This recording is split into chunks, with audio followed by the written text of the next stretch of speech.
The behavior of a financial instrument is also studied within the month, by dividing the month into several parts and measuring the returns in each one. A possible explanation for this anomaly, and not only, is the regularity of capital inflows and outflows into a market that affects asset returns. On forecast cycles, there are three types of subdivision of the month in 2, 3, and 4 parts. An example on S&P 500 index and the T-note future price.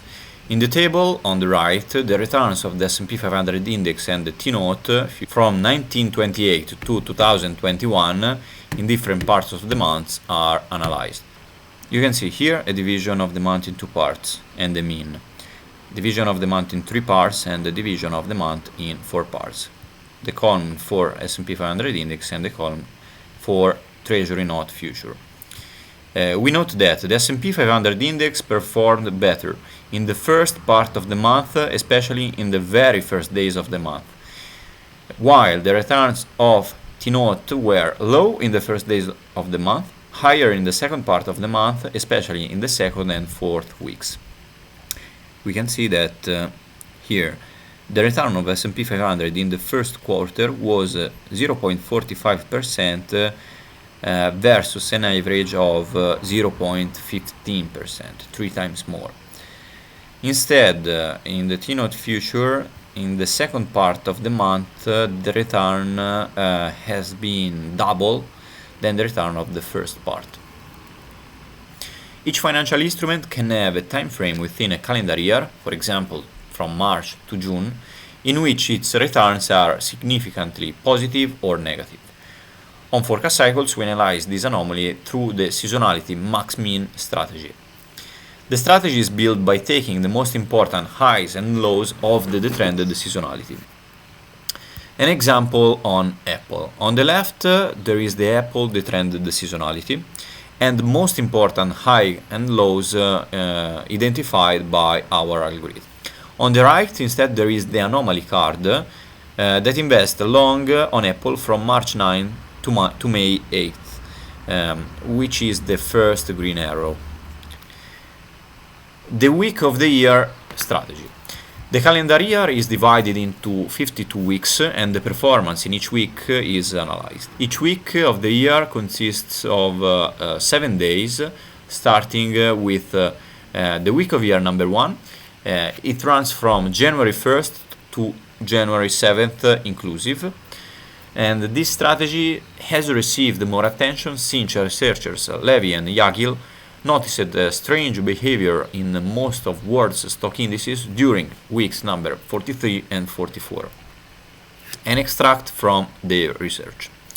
Using the weekly returns of the stock market indices of 20 countries around the world for a period ending in December 2010, it was found that returns for week 44, which begins October 29 and ends November 4th, are positive in 19 of the 20 countries, and in 18 of them they are also statistically significant.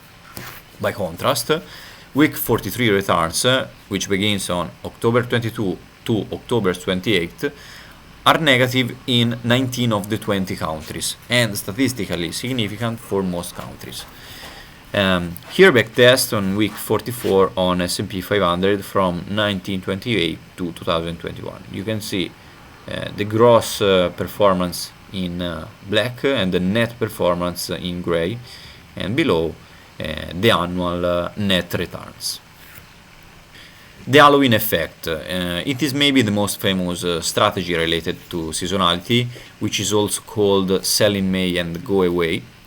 The Halloween effect assumes that stocks perform well between November 1st, which is Halloween, and April 13th, and bad from May to late October. And the chart in the right confirms the hypothesis on the S&P 500 index. The blue line is the strategy that goes long from October 1st to 13th of April. And the tactic represented by the orange line goes long from 1st of May to the 13th of September. The gains on S&P 500 were made in the Halloween period.